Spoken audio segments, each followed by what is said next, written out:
Hello, at 1 o'clock in the east, just 10 o'clock in the west. I'm Ana Cabrera in for Frederica this weekend. We are staying on top of those developments in Iraq and whether the U.S. is going to take further action against ISIS. But we begin this hour in Ferguson, Missouri.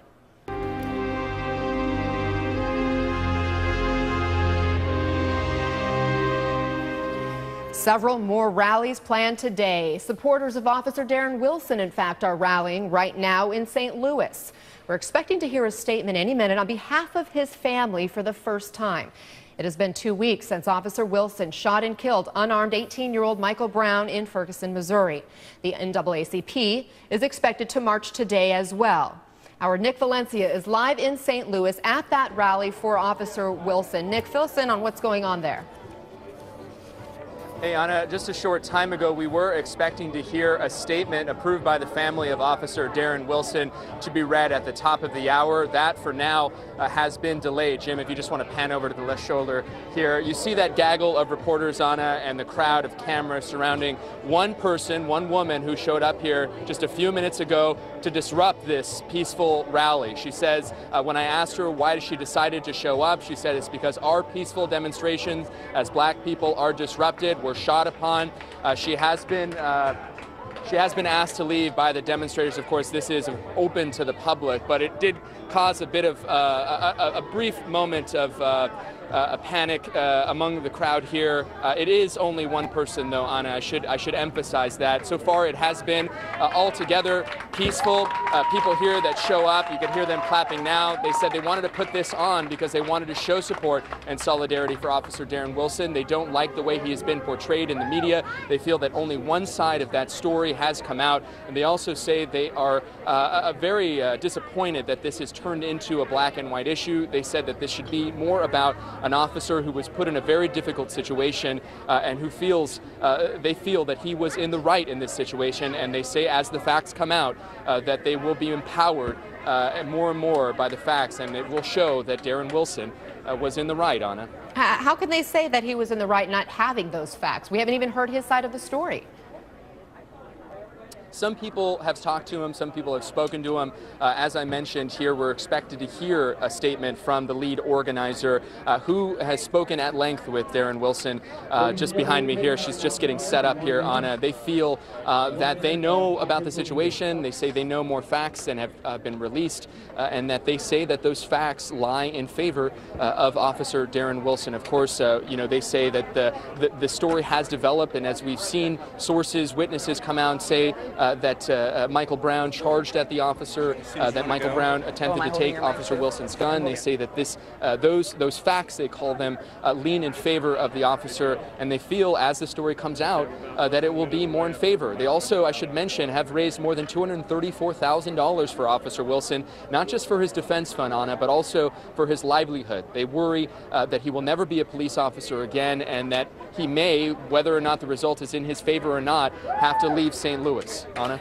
You know, Nick, it's interesting to see behind you the makeup of this crowd who is gathering in support of Officer Wilson. We've been showing a lot of the images of protesters on the other side supporting Michael Brown, who are predominantly African American. And here it looks like that group is all Caucasian. Am I mistaken, or is that the reality? No, you're not.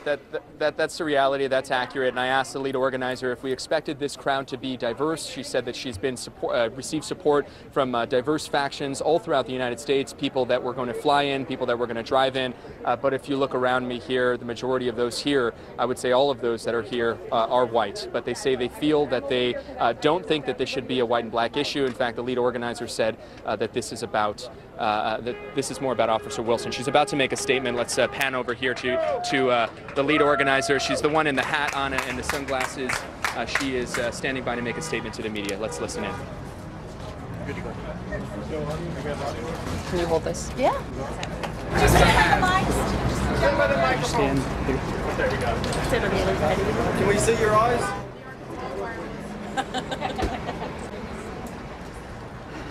Ready?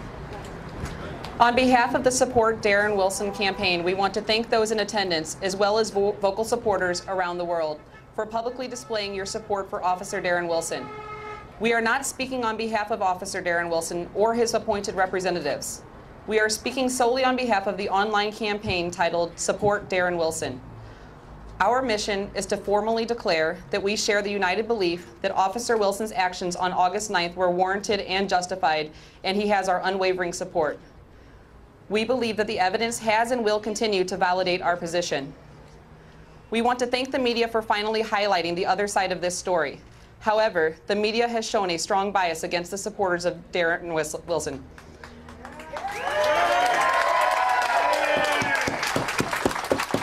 We believe this has only intensified the destruction of the community of Ferguson and the surrounding St. Louis areas.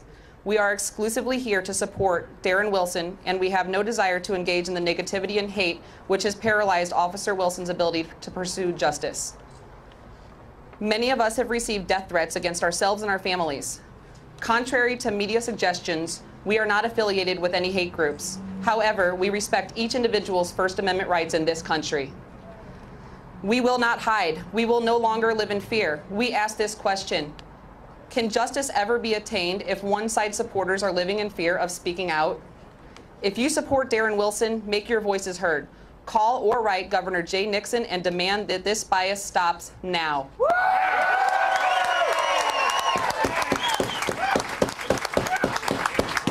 The media will have to earn the trust of the Support Darren Wilson group. Stop drawing maps to houses, broadcasting in front of parties' homes, knocking on their families' doors, putting people's lives at risk. This is unethical, poor journalism, and a travesty to this case. At the end of this statement, the media will inevitably ask for my name, others' names and relationships, job titles, stories, etc. You want my name? My name is Darren Wilson. We are Darren Wilson. Thank you.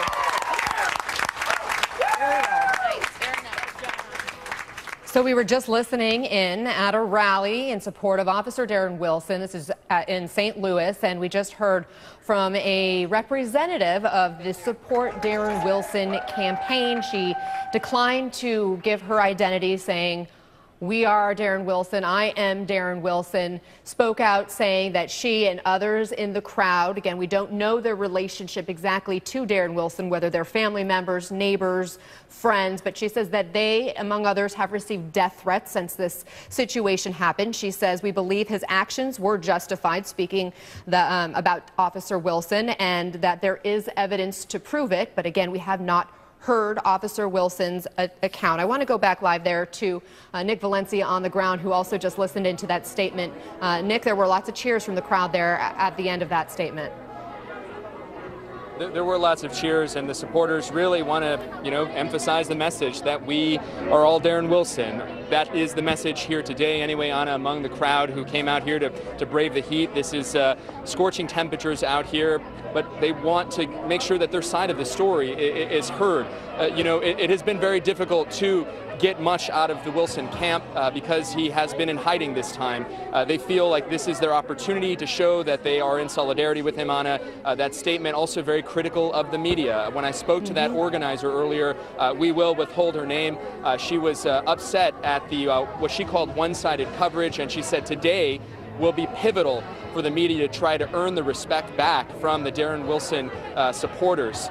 She feels that, again, the facts for what she believes and she calls facts and what the supporters here believe are facts, they fall in favor of Officer Darren Wilson, and they say that will inevitably come out. But their concern, wholehearted concern, is that he won't be able to live a normal life after this, that he won't be able to live in this area, and that he will have to, whether he is charged or not, have to leave the police force, Anna. Well, it's interesting, she criticizes the media for coverage of the other side, she said. And as you point out, Nick, we have reached out to Officer Wilson's family supporters. Absolutely. And she is one of them who doesn't even want to be identified. So why wouldn't she, stand behind what she just said, giving us who she is and her connection to Officer Wilson? Well, she fears for her safety. She says a lot of people here fear for their safety. When we started this broadcast at the top of the hour, you saw one demonstrator for the side of Michael Brown come here and disrupt that.